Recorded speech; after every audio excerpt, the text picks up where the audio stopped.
بسم اللہ الرحمن الرحیم۔ السلام علیکم۔ واقفیت عامہ جماعت سوم جنرل نالج کلاس 3 کا چیپٹر ہم 11 کر رہے ہیں، مادہ میٹرز۔ اس میں انفارمیشن دی گئی ہے کہ مادہ کی چوتھی حالت بھی ہوتی ہے جسے پلازما کہتے ہیں۔ سورج زیادہ تر پلازما سے بنا ہے، یعنی کہ ہم نے پہلے پڑھا ہے کہ مادہ کی 3 حالتیں ہیں، ٹھوس، مائع، گیس۔ لیکن یہاں پہ وہ کہہ رہے ہیں کہ مادہ کی چوتھی حالت بھی ہوتی ہے جسے پلازما کہتے ہیں۔ سورج زیادہ تر پلازما سے بنا ہوا ہے۔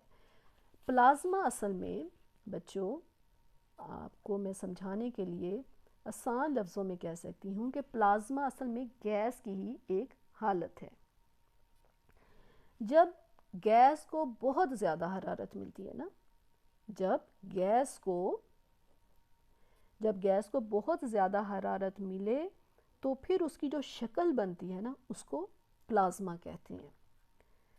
یعنی کہ جب گیس کا درجہ حرارت بہت زیادہ ہو جائے تو پھر اس شکل کو ہم مادے کی اس شکل کو پلازما کہتے ہیں۔